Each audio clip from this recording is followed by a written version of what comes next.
What's up, peoples? I want to talk about something while I'm driving real quick. So a lot of people are, there's a lot of Pssd people suffering out there.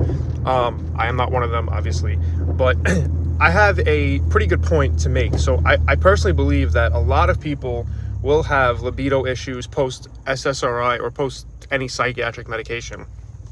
And the reason being is if you go on something like Wellbutrin, right, you've ruined your baseline of dopamine. You have to bring that back to baseline with things like 9-MeBC or, whatever things might work for you. 9-MeBC is probably the best one.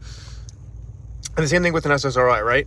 But that does not mean that's Pssd, because in theory, most people then would probably have Pssd getting off an SSRI.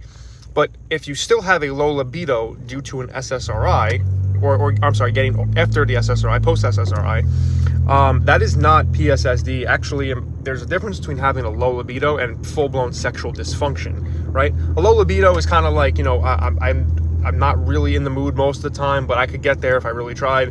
Whereas people who have full-blown Pssd can't get there if they tried. So I want people in the community who are suffering to kind of be aware of that, right? Because just because you have a low libido post SSRI does not mean you have Pssd. It does not. It just means that your neurotransmitters are either A, imbalanced, or your dopamine's probably downregulated, which is probably the case if you were, using like Wellbutrin, or if you fried your dopamine with Adderall or something like that.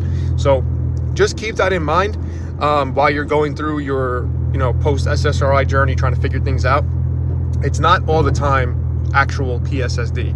And most of the times if you have Pssd, like if you just have a low libido but you don't have anhedonia and you don't have like any of the problems, you just have a low libido due to probably dopamine downregulation.